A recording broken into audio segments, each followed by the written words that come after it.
पहला प्रश्न, मनुष्यता कविता के कवि का नाम क्या है? ऑप्शन ए Maithili Sharan Gupt, option B Ramdhari Singh Dinkar, option C Kabir Das, option D Ayodhya Singh Upadhyay Hariaudh. मनुष्यता कविता के कवि का नाम क्या है? उसका सही जवाब होगा मैथिली शरण गुप्त। अगला प्रश्न, कवि किससे ना डरने के बात करते हैं? ऑप्शन ए मित्र, ऑप्शन बी शत्रु, ऑप्शन सी मृत्यु, ऑप्शन डी मनुष्य। कवि काहाକୁ डरिबा ନାହିଁ ବୋଲି କହିଛନ୍ତି। तेबे यार सठिक उत्तर ହେଉଛି मृत्यु। मृत्यु से ना डरने के बात कवि यहाँ पर करते हैं। नेक्स्ट क्वेश्चन, हम सबके पिता कौन है? A Shri Krishna, option B परमेश्वर, option C Nagraj, option D Shiv. आम समस्तंकर पिता किए अटंती बा बापा किए अटंती? तेबे यार सठिक उत्तर ହେଉଛି आम समस्तंकर बापा परमेश्वर अटंती। हम सबके पिता परमेश्वर हैं। नेक्स्ट क्वेश्चन, पुराण पुरुष हमारे क्या हैं? ऑप्शन ए मित्र, ऑप्शन बी स्वयंभू पिता, ऑप्शन सी शत्रु, ऑप्शन डी दोस्त। पुराण पुरुष हमारे क्या है? पुराण पुरुष आमर किए अटंती? यार सठिक उत्तर हेब स्वयंभू पिता। पुराण पुरुष हमारे स्वयंभू पिता हैं। नेक्स्ट क्वेश्चन, कवि कैसी मृत्यु को प्राप्त करना चाहते हैं? ऑप्शन ए कुमृत्यु, ऑप्शन बी सुमृत्यु, ऑप्शन सी अपमृत्यु, ऑप्शन डी अज्ञात मृत्यु। कवि केउं प्रकारर मृत्यु पाइबा पई इच्छा प्रकाश करिसेंती? तेबे यार सठिक उत्तर हेउछि सुमृत्यु। कवि सुमृत्यु पाना चाहते हैं। नेक्स्ट क्वेश्चन, क्या पाकर मनुष्य मंद हो जाता है? ऑप्शन ए दोस्त, ऑप्शन बी सोना, ऑप्शन सी बीत, ऑप्शन डी परिवार। कौन पाई करी मनुष्य अंध होई जाए? तेबे यार सठिक उत्तर हेउछि बीत। धन संपत्ति पाई मनीष अंध हो जाए। परवर्ती प्रश्न, कौन हमारे साथ हैं? Option A Trilokanath, option B परिवार, ऑप्शन सी दोस्त, ऑप्शन डी भाई। किए आमर साथी रे अछंती? त्रिलोकनाथ ना परिवार ना सांग साथी ना भाई? आम साथी रे किए अछंती? कौन हमारे साथ हैं? त्रिलोकनाथ हमारे साथ हैं। परवर्ती प्रश्न, दयालु कौन है? ऑप्शन ए बंधु, ऑप्शन बी देवता, ऑप्शन सी मानव, ऑप्शन डी दीनबंधु। दयालु कौन है? दयालु किए अटंती? बंधु ना देवता ना दीनबंधु? तेबे यार सठिक उत्तर हेउछि दीनबंधु दयालु अटंती। नेक्स्ट क्वेश्चन, केवल अपने स्वार्थ के लिए काम करना क्या है? ऑप्शन ए दूरदर्शिता, ऑप्शन बी पशु प्रवृत्ति, ऑप्शन सी दैवी प्रवृत्ति, ऑप्शन डी अच्छी प्रवृत्ति। केवल निज स्वार्थ पाई काम करिबा कौन अटे? तेबे यार सठिक उत्तर हेबा पशु प्रवृत्ति अटे। केवल निज स्वार्थ देखिबा ही पशु प्रवृत्ति अटे। नेक्स्ट क्वेश्चन, कवि ने किसे भाग्यहीन कहा है? ऑप्शन ए जो अशांति में रहते हैं, जो धर्महीन रहते हैं, जो सुख के पीछे दौड़ता है, जो काम चोर है। कवि एठारे काहाकू भाग्यहीन बोली कहिसंती?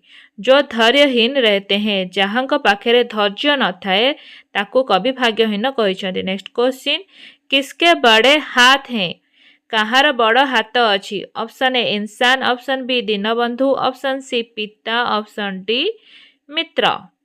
कहार बड़ हाथ अछि? तेबे यार सठिक उत्तर हेउछि दीनबंधुंकर बड़ हाथ अछि। दीनबंधु के बड़े हाथ हैं। परवर्ती प्रश्न, संसार में मनुष्य का बंधु कौन है? ऑप्शन ए गुरु, ऑप्शन बी पिता माता, ऑप्शन सी ईश्वर, ऑप्शन डी मनुष्य। संसार रे मनुष्यर बंधु किए अटंती? तेबे यार सठिक उत्तर हेबो संसार में मनुष्य का बंधु मनुष्य है। मनुष्यर बंधु मनुष ही होइथाए। नेक्स्ट क्वेश्चन, वेद किसका प्रमाण देता है? ऑप्शन ए साधुता, ऑप्शन बी अंतरैक्य, ऑप्शन सी उदारता, ऑप्शन डी अनेकता। वेद कहार प्रमाण देइथाए? तेबे यार सठिक उत्तर हेबो अंतरैक्य। वेद हृदयर एकतार प्रमाण देइथाए। अंतरैक्य। नेक्स्ट क्वेश्चन, हमें किसके अनुसार फल मिलता है? ऑप्शन ए धन, ऑप्शन बी ज्ञान, ऑप्शन सी कर्म, ऑप्शन डी भाग्य। आमको कहा अनुसार फल मिलता है? धन, ज्ञान ना कर्म ना भाग्य? तेबे यार सठिक उत्तर होछि कर्म। हमें कर्म के अनुसार फल मिलता है। नेक्स्ट क्वेश्चन, सच्चा मनुष्य कौन है? ऑप्शन ए जो सच बोलता है, ऑप्शन बी जो अजात शत्रु है, ऑप्शन सी जो दूसरे के लिए मर मिटता है, ऑप्शन डी जो ज्ञानी है। सत मनीष किए? सच्चा मनुष्य कौन है? जो दूसरे के लिए मर मिटता है, जे अन्य पाई मरिबा को भी प्रस्तुत हुए, से ही सच्चा मनीष। वही मनुष्य है जो मनुष्य के लिए डैश। ऑप्शन ए डरे, ऑप्शन बी मरे, ऑप्शन सी चले, ऑप्शन डी धरे। वही मनुष्य है जो मनुष्य के लिए डैश, से ही मनीष जे मनीष पाई मरी पारे। वही मनुष्य है जो मनुष्य के लिए मरे। नेक्स्ट क्वेश्चन, कवि मैथिली शरण गुप्त के अनुसार बड़ा विवेक क्या है? ऑप्शन ए मृत्यु से ना डरना, ऑप्शन बी मनुष्य मात्र बंधु है, ऑप्शन सी आप ही चलना, ऑप्शन डी त्रैलोक्यनाथ साथ है। कवि मैथिली शरण गुप्त के अनुसार बड़ा विवेक क्या है? मनुष्य मात्र बंधु है। नेक्स्ट क्वेश्चन, कौन भाग्यहीन है? ऑप्शन ए जो धीर होता है, ऑप्शन बी जो अधीर होता है, ऑप्शन सी जो परोपकारी होता है, ऑप्शन डी जो शांत होता है। किए भाग्यहीन अटे? तेबे यार सठिक उत्तर है जो अधीर होता है। जो अधीर होता है वो भाग्यहीन है। नेक्स्ट क्वेश्चन, किसके बड़े हाथ हैं? ऑप्शन ए दीनबंधु, ऑप्शन बी इंसान, ऑप्शन सी मित्र, ऑप्शन डी जो शांत है। कहार बड़ हाथ अच्छी? दीनबंधुकर ना मनीषर ना कहार?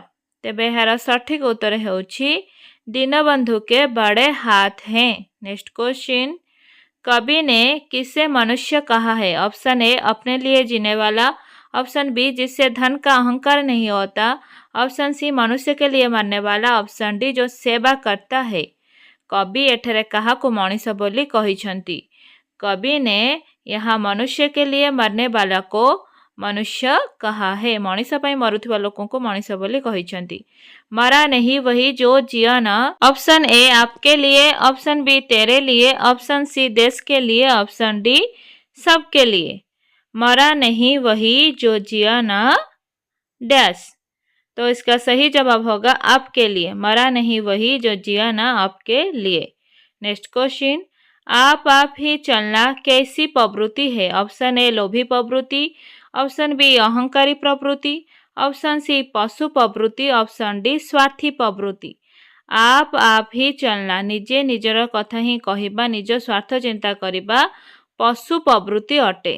आप ही चलना पशु प्रवृत्ति है। नेक्स्ट क्वेश्चन, मृत्यु से कभी ना डरो क्योंकि तुम डैश हो। ऑप्शन ए मर्त्य हो, ऑप्शन बी अमर हो, ऑप्शन सी मानव हो, ऑप्शन डी वीर हो। मृत्यु पाई केबे भी भयभीत हेबा नहीं, कारण तुमे मर्त्य हो, तुमे मरणशील अट। मनीष मात्र के मरणशील। परवर्ती प्रश्न, सनाथ जान आपको चित्त में क्या नहीं करना चाहिए? ऑप्शन ए गर्व, ऑप्शन बी लोभ, ऑप्शन सी विकार, ऑप्शन डी अविकार। सनाथ जानिकिरी निज मन रे कौन आनिबा नहीं? गर्व आनिबा नहीं। सनाथ जानकर अपने चित्त में गर्व नहीं लाना चाहिए। नेक्स्ट क्वेश्चन, मरने के पहले हमें कैसा काम करना चाहिए? ऑप्शन ए साधारण काम, ऑप्शन बी असाधारण काम, ऑप्शन सी धीरज से अपना काम करना, ऑप्शन डी जिससे सभी हमें याद करेंगे। मरिबा पूर्वरु आमको किपरि काम करिबा उचित जिससे सभी हमें याद करेंगे, जेमिति कि समस्त आमको मने रखिबे। नेक्स्ट क्वेश्चन, अपने को क्या जानकर गर्व नहीं करना चाहिए? ऑप्शन ए अनाथ, ऑप्शन बी सनाथ, ऑप्शन सी अमीर, ऑप्शन डी गरीब। निजको कौन भाभी करी गर्व करिबा नहीं? तो इसका सही जवाब है सनाथ। अपने को सनाथ जानकर गर्व नहीं करना चाहिए। नेक्स्ट क्वेश्चन, वही मनुष्य है जो मनुष्य के लिए मरे। यह पंक्ति किस कविता की है? ऑप्शन ए दोहे तुलसी, ऑप्शन बी एक तिनका, ऑप्शन सी मनुष्यता, ऑप्शन डी दोहे रहीम। वही मनुष्य है जो मनुष्य के लिए मरे। यह पंक्ति मनुष्यता कविता की है। मनुष्यता कवितारू यही पदटी आसीछि। नेक्स्ट क्वेश्चन, यदि बंधु न बंधु की व्यथा हरे तो क्या हो जाता है? ऑप्शन ए अनर्थ, ऑप्शन बी निरर्थक, ऑप्शन सी सार्थक, ऑप्शन डी अर्थहीन। जदि बंधु निज बंधुर व्यथा हरण करिपरिब नाही तेबे कौन हेब? तो इसका सही जवाब होगा अनर्थ होगा। नेक्स्ट क्वेश्चन, जो मनुष्य के लिए मरता है वो है डैश। ऑप्शन ए साधु, ऑप्शन बी संत, ऑप्शन सी सच्चा मनुष्य, ऑप्शन डी का पुरुष। जो मनीष पाई मरी थाए बा जीवन देई थाए से कौन? तेबे से एक सच्चा मनुष्य, सत मनीष। जो मनुष्य के लिए मरता है वो सच्चा मनुष्य है। नेक्स्ट क्वेश्चन, कौन अंतरिक्ष का प्रमाण देते हैं? Option A Ramayana, option B Mahabharata, option C Veda, option D Upanishad. किए अंतर एकतार प्रमाण देइथांती? तेबे यार सठिक उत्तर है वेद। कौन अंतरा वाक्य का प्रमाण देते हैं? उसका सही जवाब होगा वेद। नेक्स्ट क्वेश्चन, डैश से कभी ना डरो क्योंकि तुम मर्त्य हो। ऑप्शन ए अंधेरे से, ऑप्शन बी मृत्यु से, ऑप्शन सी दुश्मन से, ऑप्शन डी बीमार से। काहाकू आदौ भय कर नाही कारण तुमे मरणशील अट। मृत्यु को केबे भी भय कर नाही, मृत्यु से कभी ना डरो। नेक्स्ट क्वेश्चन, प्रमाणभूत शब्द का अर्थ क्या होता है? ऑप्शन ए सागर, ऑप्शन बी सरकार, ऑप्शन सी यज्ञ, ऑप्शन डी साक्षी। प्रमाणभूत शब्दर अर्थ कौन? तेबे यार सठिक उत्तर है साक्षी। प्रमाणभूत का मतलब है साक्षी। नेक्स्ट क्वेश्चन, स्वयंभू कौन है? ऑप्शन ए आत्मा, ऑप्शन बी परमात्मा, option C Shiva, option D Veda. स्वयंभू किए अटंती? तेबे यार सठिक उत्तर है स्वयंभू परमात्मा हैं। एठारे स्वयंभू भली परमात्मा को कुहा जाइछि। नेक्स्ट क्वेश्चन, समाज में कब अनर्थ होता है? ऑप्शन ए जब एक दूसरे की मदद करता है, ऑप्शन बी जब आपस में एकता नहीं होती, ऑप्शन सी जब मनुष्य दूसरे को अपना बंधु नहीं मानता, ऑप्शन डी जब मनुष्य दूसरे को अपना बंधु मानता है। समाज रे केबे अनर्थ होइथे? जब मनुष्य दूसरे को अपना बंधु नहीं मानता, जब मनीष अन्य को निजर बंधु बोली माने नहीं। नेक्स्ट क्वेश्चन, वेद किसका प्रमाण देते हैं? ऑप्शन ए अंतर की एकता, ऑप्शन बी अंतर की अनेकता, ऑप्शन सी अंतर की भिन्नता, ऑप्शन डी अंतर की दृढ़ता। वेद काहार प्रमाण देइथांती? वेद अंतरर एकतार प्रमाण देइथांती। वेद अंतर की एकता की प्रमाण देते हैं। नेक्स्ट क्वेश्चन, चित्त में कैसा भाव न आने देना चाहिए? ऑप्शन ए धर्म, ऑप्शन बी वित्त, ऑप्शन सी गर्व, ऑप्शन डी दया। मन मध्यरे केउं प्रकारर भावना आनिबा उचित नुहे? यार सठिक उत्तर हेउछि गर्व। चित्त में गर्व नहीं आना चाहिए। नेक्स्ट क्वेश्चन, अपने स्वार्थ के लिए काम करना क्या है? ऑप्शन ए राक्षस प्रवृत्ति, ऑप्शन बी पशु प्रवृत्ति, ऑप्शन सी दिव्य प्रवृत्ति, ऑप्शन डी मनुष्य प्रवृत्ति। निजर स्वार्थ पाई काम करिबा कौन अटे? तेबे यार सठिक उत्तर हेउछि पशु प्रवृत्ति। अपने स्वार्थ के लिए काम करना पशु प्रवृत्ति है। नेक्स्ट क्वेश्चन, अपने को सनाथ जानकर लोग क्या करते हैं? ऑप्शन ए अन्याय, ऑप्शन बी गर्व, ऑप्शन सी दूसरों से ईर्ष्या, ऑप्शन डी दूसरे पर अत्याचार। निज सहित लोक मानक पाई गर्वरे मनीष कौन करिथाए? गर्व करिथाए। अपने को सनाथ जानकर मनुष्य गर्व करते हैं। नेक्स्ट क्वेश्चन, सिर्फ अपने लिए ही जीना कैसा है? ऑप्शन ए सार्थकता, ऑप्शन बी अमरता, ऑप्शन सी मृत्यु को पाना, ऑप्शन डी पशु प्रवृत्ति। सिर्फ अपने लिए ही जीना, केवल निज पाई ही बंचिबा कौन अटे? तेहार सठिक उत्तर हेउछि पशु प्रवृत्ति अटे। अपने लिए जीना पशु प्रवृत्ति है। मैथिली शरण गुप्त का जन्म चिरगांव झांसी में सन 1886 में हुआ था। मैथिली शरण गुप्तंकर जन्म चिरगांव झांसी ठारे 1886 रे होइथिला। उनके घर पर ही हुई, तांको घर ही तांकर जन्म होइथिला। उन्होंने हिंदी के अलावा संस्कृत, बांग्ला, मराठी और अंग्रेजी में भी ज्ञान प्राप्त किया। हिंदी व्यतीत मध्य से संस्कृत, बंगला, मराठी एवं इंग्राजी भाषा रे ज्ञान प्राप्त करथिले, आहरण करथिले। बचपन से ही वे कविता लेखने लगे थे। छोट बेलू ही से कविता लिखिबाकू आरंभ कर देइथिले। अपने जीवन काल में राष्ट्र कवि के नाम से प्रसिद्ध हुए। तांको जीवन काल मध्यरे से राष्ट्र कवि हिसाब रे मध्य प्रसिद्ध होइछंती। उनका परिवार राम भक्त था। तांको परिवार रामंकर भक्त थिले।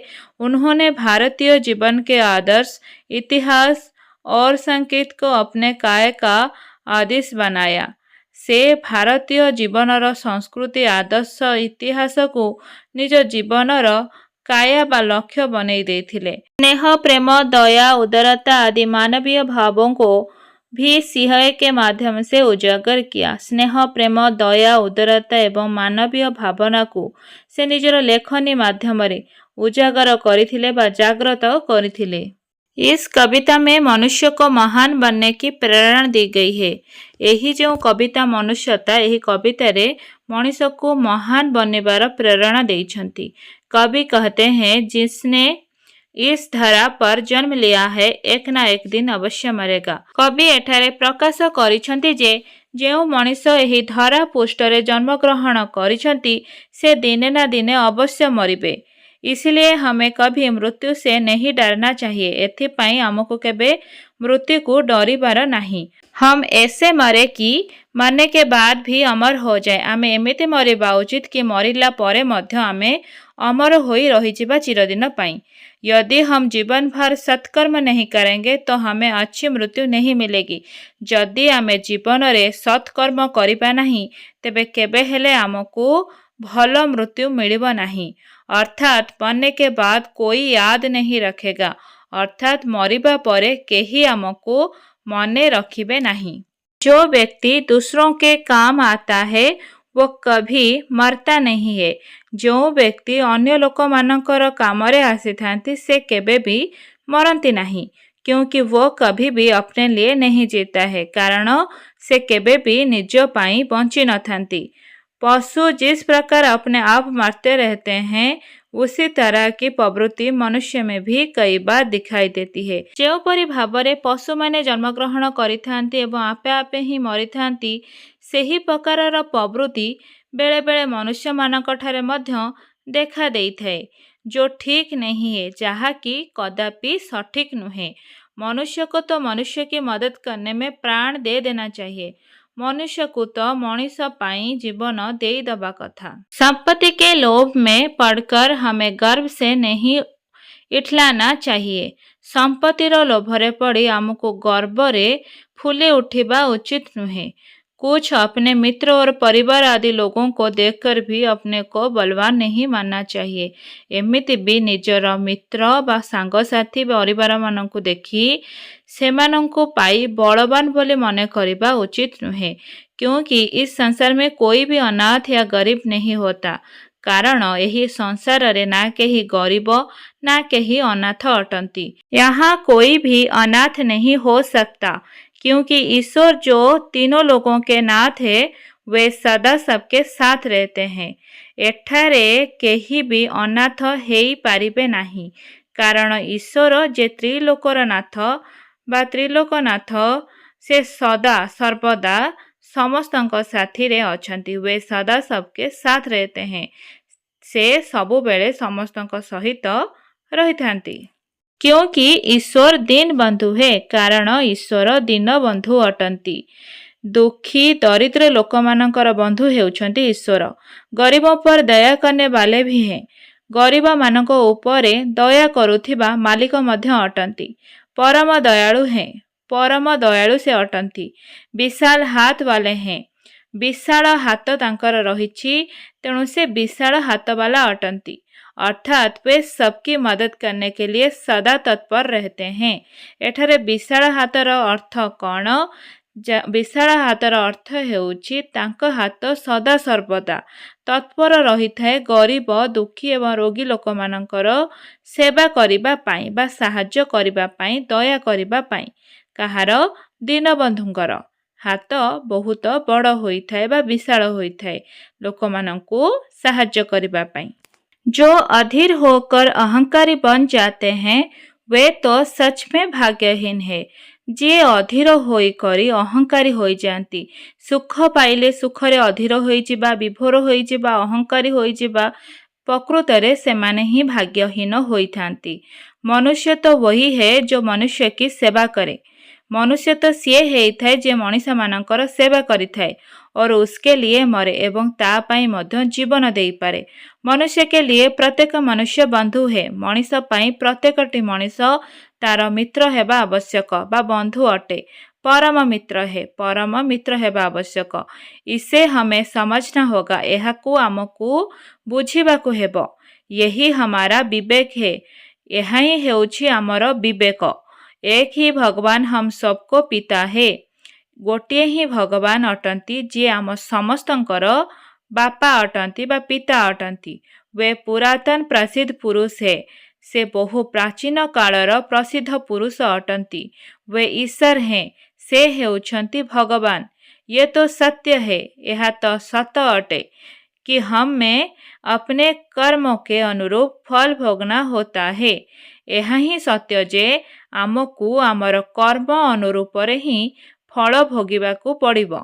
इसलिए बाहरी तौर पर हम भले ही अलग अलग दिखाई देते हैं पर अंदर से एक है। तेणु एथिपाई जदि बाहर को आमे एमिति ही अलग अलग देखा जाइथांती किंतु भितरे आमे समस्ते एक अटंती। हम में अंतर की एकता है। आम भितरे अंतरात्मार एकता रहिछि। वेद ऐसा ही कहते हैं। वेद यह ही कही थाए। समाज में अनर्थ तब होता है जब मनुष्य दूसरे को अपना बंधु नहीं मानता है। समाज रे अनर्थ सेतबळे होइथाए जेतबळे मनुष्य अन्य मनुष्य को निजर बंधु बोली मने करि नथाए। मनुष्य को ही मनुष्य की पीड़ा को दूर करना होगा। मनुष्य को ही मनुष्यर दुख दूर करिबाकू हेबो। इसलिए सही मायने में मनुष्य वो है जो मनुष्य के लिए मरता है। प्रकृतरे जदि मनुष्य को आमे देखिबा तेबे प्रकृत मनुष्य सिए होइथाए जे अन्य पाई जीवन देई पारे, अन्य मनुष्य पाई मरिबाकू मध्य प्रस्तुत होइथाए। वीडियो अच्छे लगे तो जरूर अपने दोस्तों के साथ शेयर करना।